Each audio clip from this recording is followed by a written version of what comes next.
welcome back. You're watching the Property Guide on ET Now. Our guests are still with us, helping us make smart decisions when it comes to property. Now, our focus this week is Hinjewadi in Pune, and you're most likely to associate this neighborhood with large IT companies, and you're not wrong. Now, in the last few years, we've seen a sharp uptick in residential property in this space. Let's take a look at how prices have moved in the neighborhood, and then we'll come back and talk about it.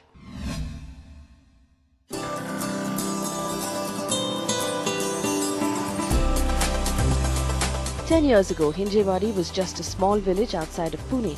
But all of that changed with the construction of the Rajiv Gandhi Infotech Park in 2003. The technology park, which houses 20 software companies, has changed the face of Hinjewadi and made it one of the most promising real estate locations in Pune. Connectivity is another factor working for Hinjewadi. It's on the NH4 bypass around Pune, 25 minutes away from the centre of the city and 145 kilometers away from Mumbai. Developers like Kolte Patil, Paranjpe and Kumar Builders have launched integrated townships in Hinjewadi, and the flurry of activity has pushed prices up 11% in the last 2 years. Residential homes are currently priced at about 4,850 rupees a square foot here.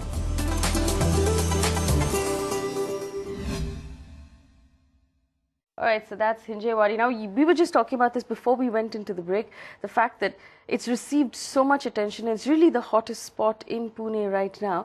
For those of our viewers who are watching at home, wondering if this is the place to make their next investment, what's your advice?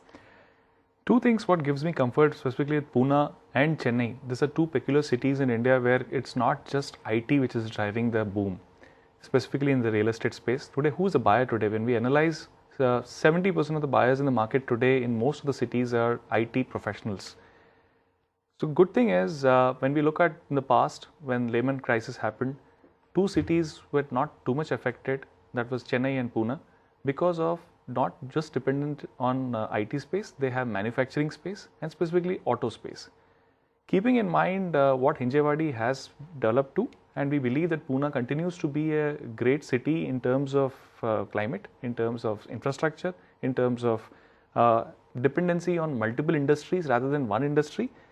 Hinjewadi seems very promising, and considering the way things are at this point of time going in terms of connectivity to Bombay and many other things happening in terms of airport and many other things, gives us comfort that from this level we don't see one will lose any money, or maybe one can only look at upside. What sort of an upside are you viewing? Well, I would say annualized returns of around 15 to 18% is something which looks very promising if one is taking a 5-year view. Hinjewadi still has good options available, or you have an extended road from Hinjewadi which actually gives you many options.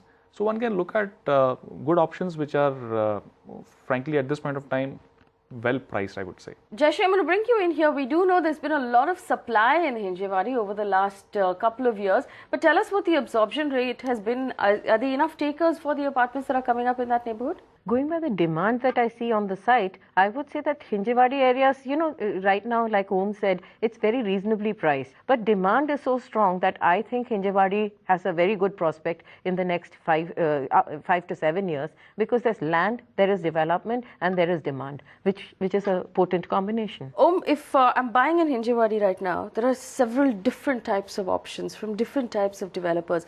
Would you recommend just doing the simple 2-bedroom apartment if it's an investment that I'm hoping to rent out, or should we be looking at a larger, higher bracket, go as high as you can afford? I would say restrict yourself to 2 or 3 bedroom. 3 bedroom would be a product in a upgraded, good quality project where basically every person who's buying 2 bedroom will like to upgrade to 3 bedroom eventually in 5 years time or 8 years time. So 3 bedroom gives you a good next point of entry who are dealing with the quality of person you're dealing with. 2 bedroom is an ideal segment where you can lease it out, you can sell it out. It can be quick decision. It can be a quick transaction which can happen in 2 bedroom. 3 will eventually give you the price advantage and the next quality of person you'll be dealing with. Jayashree, quickly I want to come to you here. We know that there aren't too many national developers right now in Pune. Pune has a lot of its own developers, names that are possibly familiar to the people who live there right now. So for someone who's watching across the country, who's thinking about making an investment in Hinjewadi, how do they decide what sort of a developer to use? Would you recommend using one of the known names, or should we also be looking at the local developers? I don't see a problem with selecting a developer, a Pune-based developer. You know, people like Gera, Kumar Builders, they have more or less become national developers because they are developing in Pune, Bombay, Goa, Bangalore. So they're extending their footprint, and there are also a lot of local developers. Not a problem choosing developers in Pune, I would say. All right, good market there in Pune. Very quick question to you. Hinjewadi has run up a fair amount in the last couple of years. For those of our viewers who can't afford to buy in Hinjewadi, you were talking about neighborhoods around it that will become hot in the next couple of years. Give us a few. Absolutely. I think there are locations like Balewadi in Pune. There are locations like specifically when you go towards extended Viman Nagar area. There are pockets in Pune even today where you basically can look for a quality 2 to 3 bedroom. Accessibility is not an issue in Pune in terms of travel time. So this belt, which is basically on the Viman Nagar belt, gives a lot of comfort at this point of time, which is still having that upside built in.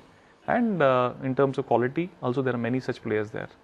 All right, so first choice if you're looking at Pune as an investment is Hinjewadi, and here are a couple of other neighborhoods that you could consider if you can't afford Hinjewadi right now.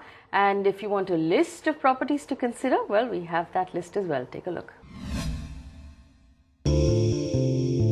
But if you're looking to invest in a home in Hinjewadi, here are a few recommendations. Life Republic by Kolte Patil, priced at 5,000 rupees a square foot.